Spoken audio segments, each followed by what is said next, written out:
Hey, all right, we are reconvening the live portion of our council meeting. And I'm just reporting that during our closed session, we did receive information with respect to personnel matters about an individual identifiable individual, excuse me. So now I need a motion for what? I think somebody's continuing on. Oh, you're continuing on? Okay. Thanks. And through the warden, we've gone through the budget committee recommendations. So now I'm going to move into the department budgets. So give Greg a second. So go to the 2023 budget slide. The next one. Yep. So as we've quickly talked about, the 2023 net taxation requirement is that $52,530,002, or approximately 52.5 million. This means a net levy tax increase of 8.41%. Thanks. Next. So what does that mean for individual taxpayers? So the proposed budget, again, will result in a tax rate impact of 8.41%. So that means for the value of a residential property, taxes would increase by approximately 33.45 per 1,000, and that's of assessment based on MPAC's assessment of a property. Just so you know, roughly the residential average, again, that's on CVA, which is the assessment value, is probably about 290 to 300,000. So that kind of gives you an example of what that would mean on the average taxpayer. Next. Councillor McGuire. Sorry, I see it on the slide, but I think you said it differently. So MPAC per $100,000 residential, it would be a 33.45% increase. I think you said 1,000. Or is it per 100,000? Oh, did I? Oh, I meant 100,000. Sorry. Okay. If I said that, thank you for correcting me. Oh, you're absolutely correct. It's 100,000. I mean, it's one of those numbers that if people were listening to us, yes, they're going to cue to it. So it's $100,000 residential assessment value. We're looking at a $33.45 increase. Absolutely. Thank correct, you very much. Councillor. Thank you for bringing that up.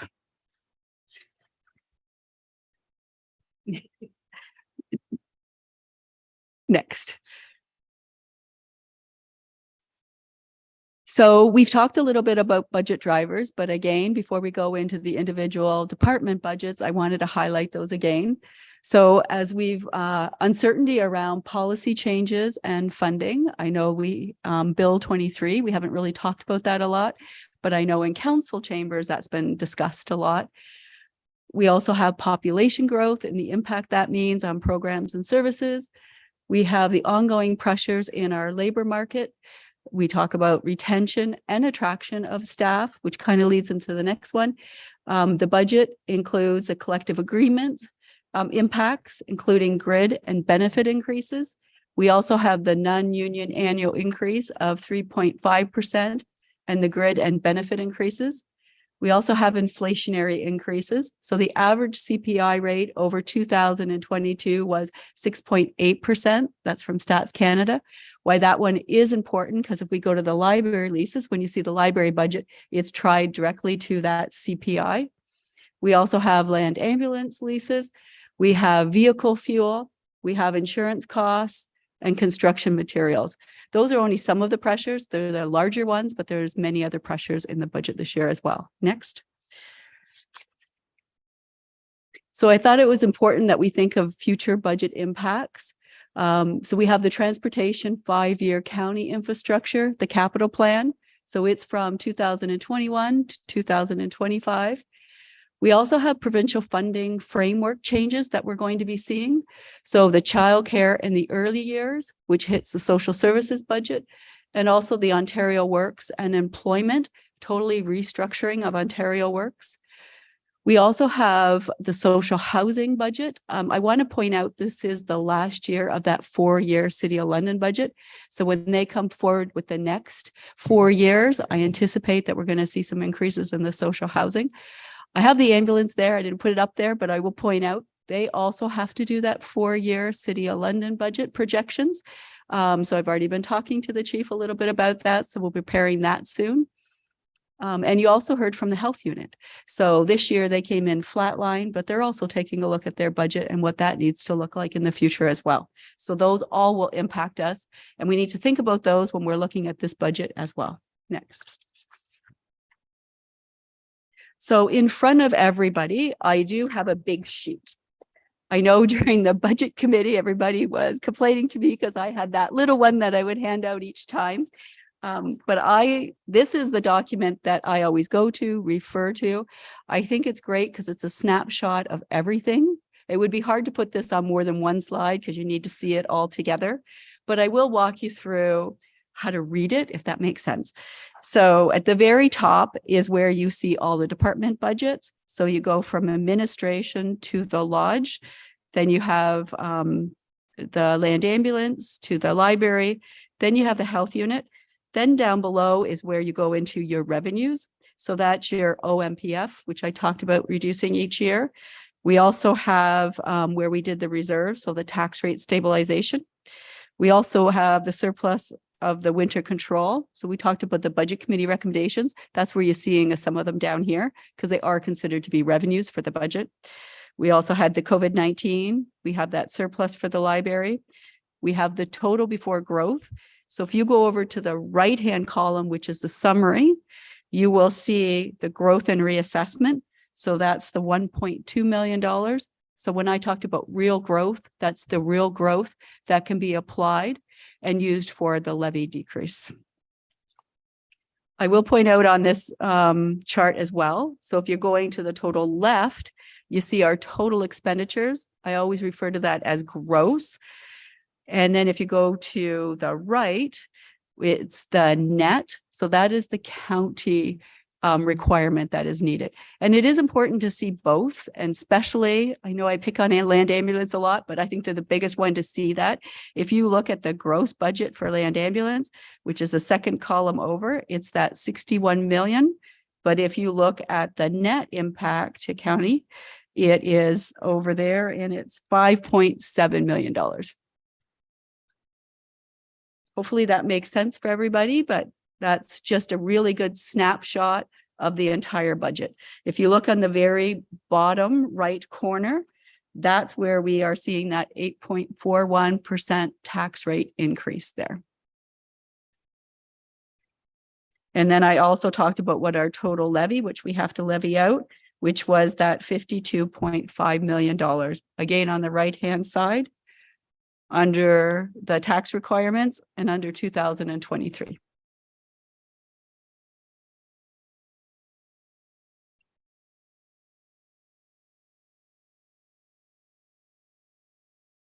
I guess any questions before I go to the next slide on that one?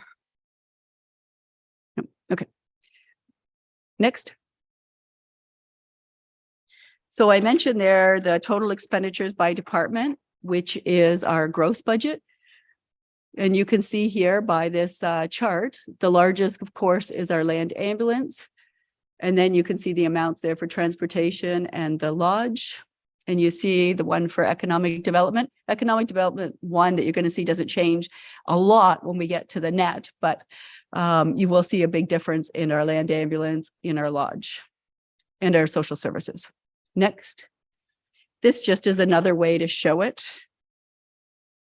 Next.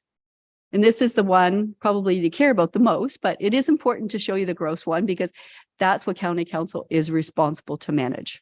So now if we look at the net one, we see a total change of who is the largest, I guess, piece of the pie.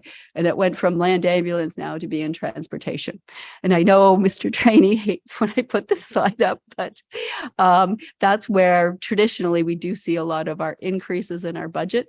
However, I would point out that we did see a lot of our increases in our budgets this year, in our land ambulance, and also our lodge, and also in our social housing as well. So next. Again, it's just taking the same kind of slide and just showing you a different picture version of that as well.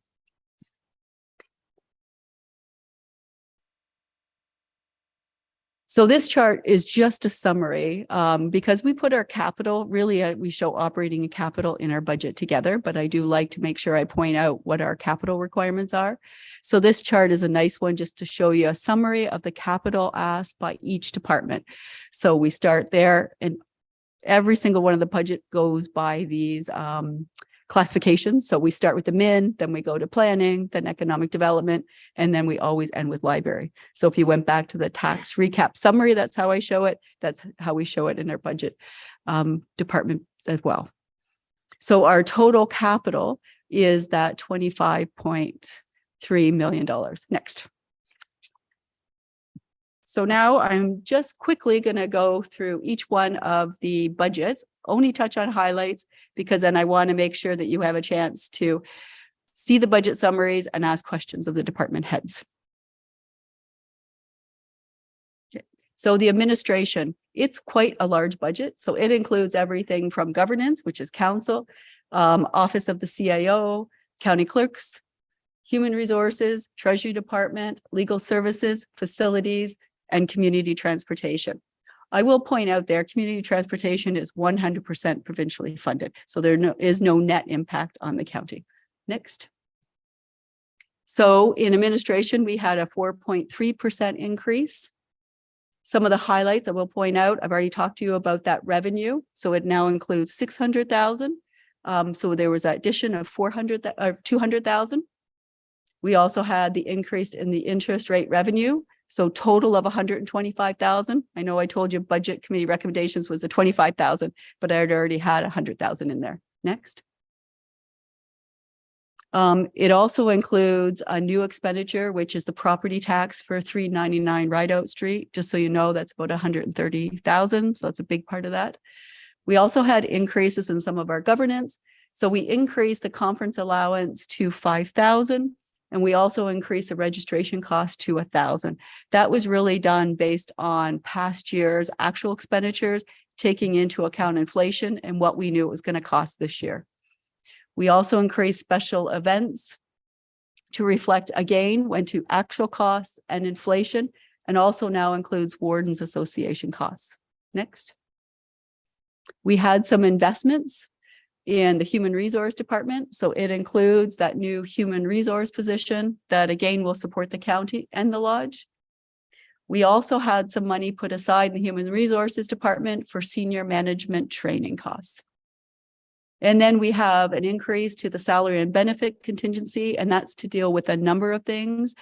For example, if we have any salary adjustments that are required as part of the collective agreement. Next. So our capital, just a couple things here. We have our traditional replacement of hardware based on hardware life cycle guidelines that we get from information technology. And then we have some capital expenditures that are really related to our new world, if we want to call it. And that's our virtual and hybrid work environment that affects definitely county council. And of course, it does affect administration as well. Next.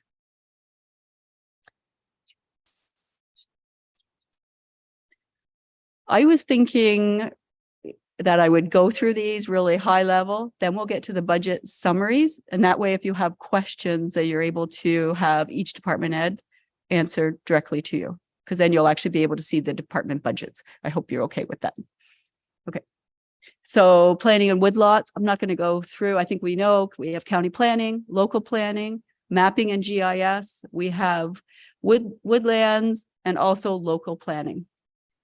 Next. So in planning, we had an increase of that 13.6%. And just a couple of highlights. We had the proposed increase in the planning application fees of that 20,000. We had special project funding just to finalize some things came out of the official plan update. There was council resolutions around that. We also had licensing fees for the GIS mapping software and the cloud permit system. So the cloud permit was part of modernization and some of those good improvements that the planning did. Next. So economic development, as you know, it's made up of research and information management. We have marketing and communications, business retention, and investment attraction. Next. So a couple of the budget highlights is the department had an increase of 4.7%. So this budget is directly aligned with the 2021 to 2025 Economic Development Strategic Plan, which does link into the county strategic plan. We have 2000 and budget continues to emphasize business retention and new investment attraction. Definitely in the wake of 2019, because our businesses were definitely impacted by COVID-19. I think Kara can tell you a lot about that. And then several provincial and federal grant applications have been made and many have been successful. So if you actually look at the revenue line in economic development, you will see an increase there. Kara does just an amazing job of going out and getting new grants every year for her department. And they really do impact and make a difference in our community overall. Next. Information technology. I'm not going to go through, but definitely ITS is responsible for the provision of efficient and effective IT shared services for 6 of the 8 local municipalities in the county. So they are a very busy department. One of the shared services that we're very proud of. Next. So they have an increase of 11.3% in their budget, and that's made up of an increased revenues from local municipalities to reflect the growing IT service requirements and also server hosting agreements. They have 1 new position in the budget, and that's to reflect changes in service provision as recommended by the Middlesex IT strategic plan. Next. So we have an increase in IT costs of software support and licensing due to the changing licensing model. So in the past, you've probably seen it. We would buy it once and it would continue. Now it's kind of a yearly cost. We also have network expenditures and hardware maintenance. Next. So capital, you can see traditionally this line is 150. So this was one of the changes made. It is now 100,000 for this year. Made up of hardware and system automation, and then that transfer to PSAP. Next. Social services, it's made up of a number of things. So we have Ontario Works and discretionary benefits. So this is where we provide temporary financial assistance. Employment supports are available to assist individuals find and retain employment. Next. We have children's services. So I can tell you this department was very busy in 2022 and will continue to be busy in 2023.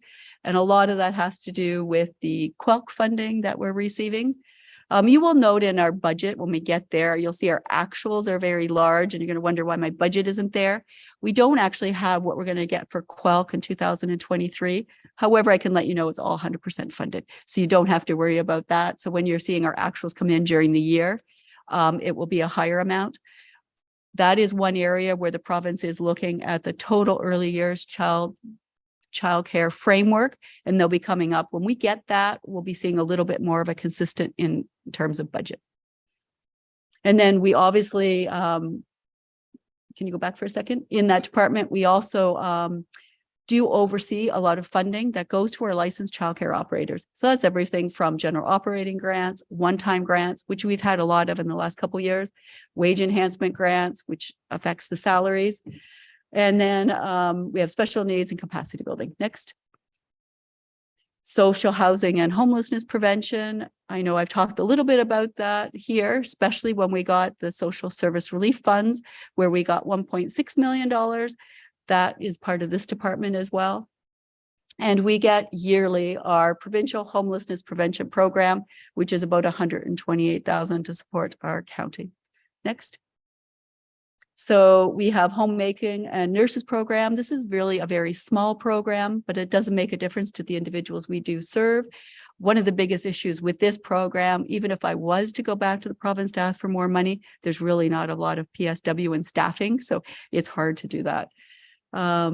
So the program just provides services such as light housekeeping, laundry, shopping, and meal preparation to low-income individuals in the community who require assistance. It really allows those individuals to stay in their home longer. Next. So our highlights, it's a 5.2% increase. I can tell you this increase is coming from the social housing piece. Ontario Works and Childcare was flatlined. And I say that knowing childcare, there in 2022, there was new positions, but they're 100% funded. The only other comment I'll make on this one, we did get a slight increase to early on funding. So just to explain early on, the City of London as a service manager provides the funding into the county for early on. And actually our library is the one that actually delivers the early on programming. I'm just responsible for the administration of the funding and reporting back to the province. Next. A couple highlights, and I did receive these from the City of London. So the housing cost increases. There's an increase in the housing division operating budget as a result of increased subsidies to social housing providers. And then there were some increases associated with the London and Middlesex community housing. Now, County Council has seen that over the last few years because it was part of their 4-year budget. So each year there's been an increase to the budget and it's linked to individual business plans, but I highlighted a couple of them here.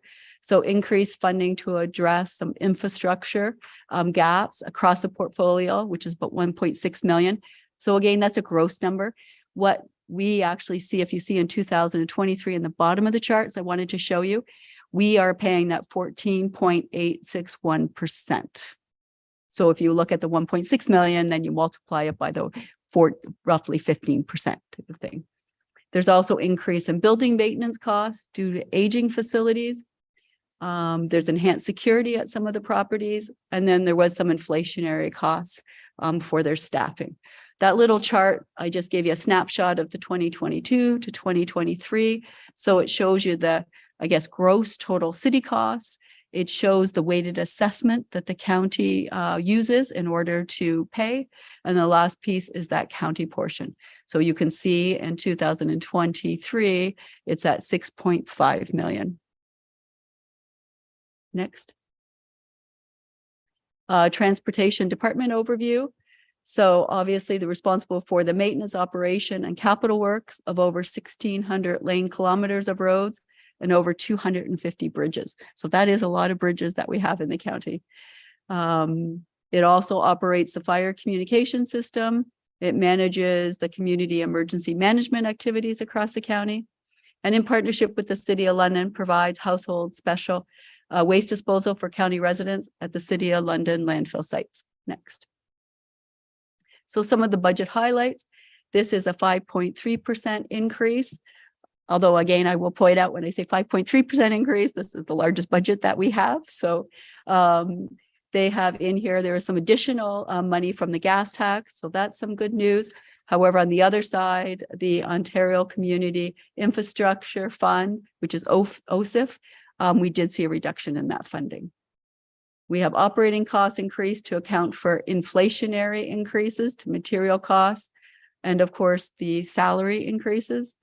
We have capital program expanded to include construction of the cycling infrastructure.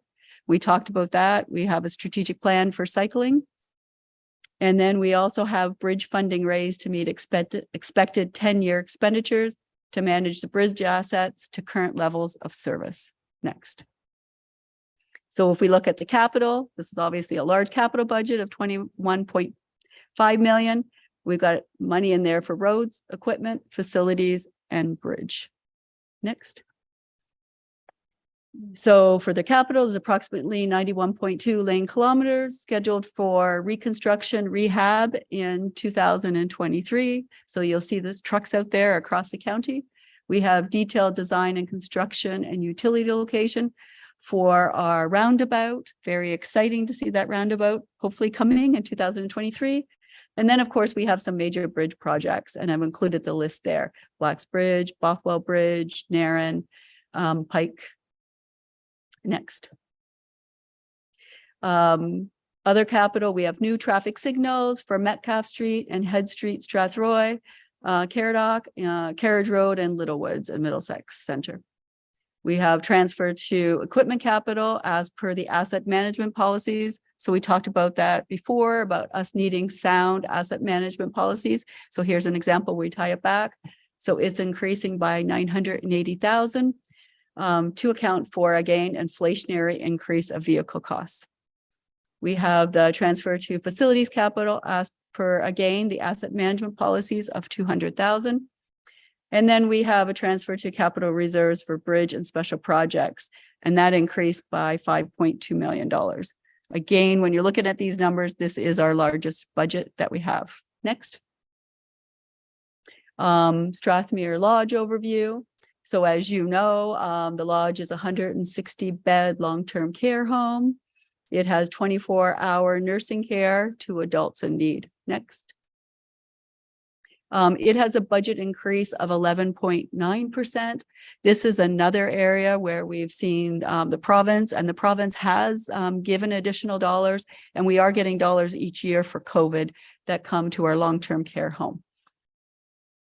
As part of the province's multi-year funding commitment to increase direct care for long-term care homes, you're seeing in this budget, they've been able to add 7 FTEs of personal support workers. And I put that note there just so you can see the investment that also went in 2022, where they received 1.1 million for additional nursing funding as well. Next. Some of the highlights for that increase that you've seen: one-time capital projects. There's actually 2 capital projects. Inflationary pressures for the supply chain, collective agreement wage increases.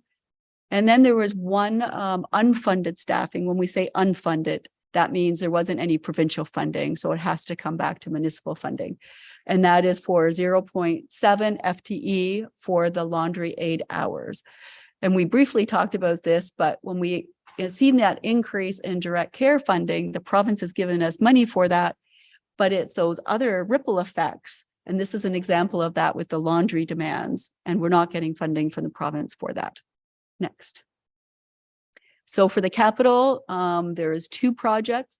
One is the switch to the point-click care system, and that's for 160,000. And then there's also a dietary one for 47,000. And that switch to the point-click care, I know Brent is very excited about it, and so will his staff. It really will help allow them to modernize and support residents. Next. Land ambulance. Of course, the primary areas are the 911 response, community paramedicine, and then we have community education program. Next. Some of the system pressures: call volume and complexity of calls, offload delays, inflation and supply, population growth. And we also have that 1-year funding lag from the Ministry of Health. So we kind of have 2 things from the Ministry of Health. One was we don't know our funding until later in the year, so we have to do the assumption. And the other big issue that affects the budget is the 1-year funding. So when we have the lag, it's both the City of London and the County of Middlesex that has to pick that up. Next. So in this budget, you see a 22.5% increase to the budget. Some of the highlights: addition of 2 new 24-hour system enhancements expected in 2023. We have increases reflect additional costs for payroll and employee benefits. We have increases to the vehicle costs. We also have increase to consumable supplies. We have increase to the training costs and the increase to the insurance. And all of these costs have increased for 2. One is population growth. And also, as we add more staff, we get additional costs. So that would be around our training costs, our staff costs, and insurance. I'll point out it's liability and fleet. So also, as we add additional ambulances, we get additional costs, and that can be associated with the insurance. Next. So just quickly through the capital. So they have the purchase replacement of emergency vehicles. So we have ambulances in here, and we have the emergency response vehicles. We also have a vehicle inline system conversions, and we have the traditional replacement of the computer hardware, again, as per the life cycle renewal. Again, this is provided from information technology to land ambulance, and that is 3.2 million roughly. Next. And then we have the county library. I'm not going to go through this one. Next. The budget highlights here, it's 8.9% increase. So I will point out here, you're going to see the 2022 surplus, and I noted that you will see this in the budget summary. And then we also have that extra 40,000 that was part of budget committee recommendations. And that surplus was really related to the staffing budget and fulfillment challenges with the library's primary collection vendor. I pointed out again, we're not going to see, I don't expect we'll see those same surpluses in 2023, as we've seen in the past few years. We also have the library lease payments that are tied to that CPI. We have cost of living increase for the library staff, and of course, the salary grid commitments that we have. And then we have some scheduled technology replacements next. So we have, this is the capital, we have hardware replacement, we have that hotspot lending program that's been very successful, and we have the branch programming technology for a total of 115,000. Next. And you've already heard from the health unit, and they flatlined their budget. And I think I heard very clearly, again this year, any COVID-19 directly related expenditures will be funded from the province. Next. So this is the last part of the budget. This is our reserve and our reserve funds. So our reserve and our reserve funds are very important here. We have more money than what we heard from the health unit on our reserves. So they are to recover liabilities and emergencies, ensure liquidity so we can pay our bills, effective asset management, and also allow for the flexibility to take advantage of opportunities if they come along. And we would obviously come back to council if we have some of those. For example, we see a pressure and we say we might need to use a tax rate stabilization within the year, but we come back to council to ask something like that. Next. So this is just kind of a summary of what we're sitting with. We have the reserves, the reserve funds, and then the obligatory reserve fund. And you can see in our 2023 projected, that's sitting at the $61.5 million. Next. And tax rate stabilization. So we've talked about that a little bit earlier. We've used some of that in the budget committee recommendations. That's incorporated when we're showing you the numbers here. So if you look at the 2023 projected, we'll still have $7 million in that reserve. Next. So I just want to say a big thank you to the budget committee. It was a very challenging year. To all of the department heads for coming. Sometimes you had to come back more than once. You had to provide additional information this year. To the finance team, as I mentioned, Ewa is in the back. She's my manager for information technology. Greg has supported me a lot during this process. And look forward to some questions. So the next piece is what we're flipping over to, and Greg is going to put it up. Each department, we will put up the budget summaries, and we will open that up to questions. And then when we're done for admin, then we'll go to planning and woodlots. Then we will go to economic development, kind of in the order. If you go back to that tax, this document here, you go back, that's the order that I follow. Yep, Greg just needs a second to shift over. Okay, Bill. Warden, what I would suggest is that maybe for next steps, we have received a lot of information today. Maybe for next steps, we let that marinate, considering the time of day it is. And then we look at having a meeting either Monday, Tuesday, or Wednesday of next week in person where we get back and answer all the questions. I think that would be great if we had considering the magnitude of this budget, the complexity of this budget, and the number of new counselors we have. It would be great if we had like 2.5 hours or something like that to really sit down and go through some of the meat of this with everybody and get everybody comfortable. I don't know what Monday and Tuesday and Wednesday looks like next week, but I'm thinking sometime. When are you thinking, Warden, in terms of timelines? Well, those are the days that I've got. So I think what we can do is we can talk and come up with a date. But I'm thinking Monday or Tuesday, or Tuesday or Wednesday, probably, depending on staff and everything. But I do, so I think that is definitely the next steps, is that to marinate on what's been presented. I do want to, though, give opportunity to council to ask some initial questions right now. We can talk for the next 10 or 15 minutes to get an idea of where you're headed with what you're looking for.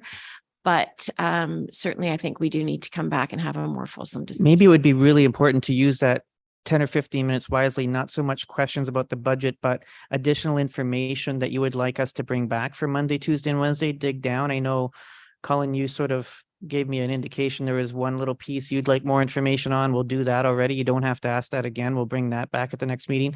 But if there's other things you want to mention now in front of your colleagues or just send us, then we can drill down.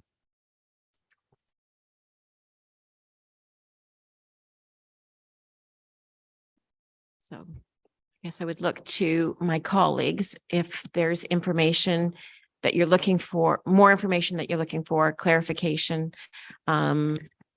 that sort of thing. Councillor McGuire. Thank you, Madam Warden. So I will be seeking a very high-level overview as to how each of the municipalities around this table are assessed by the county. Is that by population, percentage, et cetera? And then how do those monies return essentially in service delivery to each municipality? So one of the issues I would be interested in would be planning, for instance. I know how Strathroy Caradoc receives planning assistance from the county. Is that the same across all municipalities, or do we all get that differently? And then does that look different in each of the service delivery models that the county provides? So That's perfect. Very high level. That's really great, Warden, because we were actually going to talk a little bit about that in our local council visits, but we'll give you a preview of that, Councillor, at the next meeting. Councillor Smybert. Yes, thank you. I know that the Director of Community Services had verbally updated us on the cuts that had been made to the budget. I'm just wondering if we can get something in a written format so that we can take a look at for our next meeting. So that might be, Warden, just on that, it might even be broader than what the question was, because I just want to make sure I get it right for you, Michelle. You used the term cut from the budget. I think what you were really asking for, and I just want to make sure, is what were all the considerations of the budget committee, even if they weren't in our 2022 budget, because that wouldn't be a cut to the budget, right? It would be things we considered that just didn't get included in the budget. So we'll go one step further than that. We'll talk about cuts to the 22 budget, and we'll talk about things we considered for 2023 that we just didn't include. So we'll go a little bit further. Councillor Grantham. Yeah, Warden, I'd be seeking just a chart that shows full-time or full-time equivalents by each department, just the last 2 years, either growth or negative growth. That's something that would be helpful for me.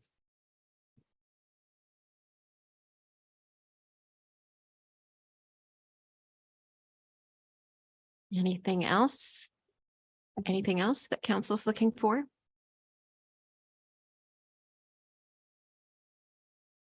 Okay. Okay.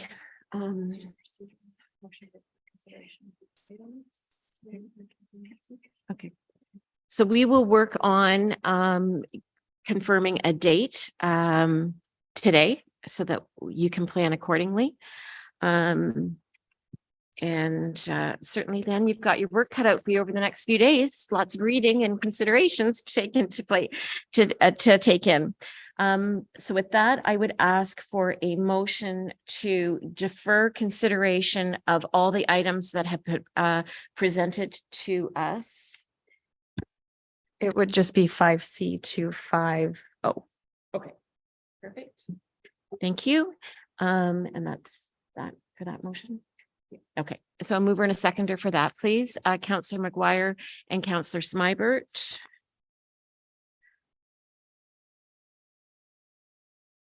And all in favor? And that's carried. And I would ask for a mover and a seconder to adjourn. Are we ready, or do you need something else, Marcy? Oh, sorry. Yes, a mover, that was earlier. I think I missed that one. A mover and a seconder to accept the 2023 budget presentation. Councillor Clark and Councillor Brennan. All in favor? And that's carried. Oh, to be a clerk. And then we need a mover and a seconder to rise from the committee of the whole at 11:56. Counselor McGuire and Counselor Smybert. All in favor, and that's carried. And now we can have a motion to adjourn at 11:57. A mover and a seconder, Counselor Brennan and Counselor McMillan.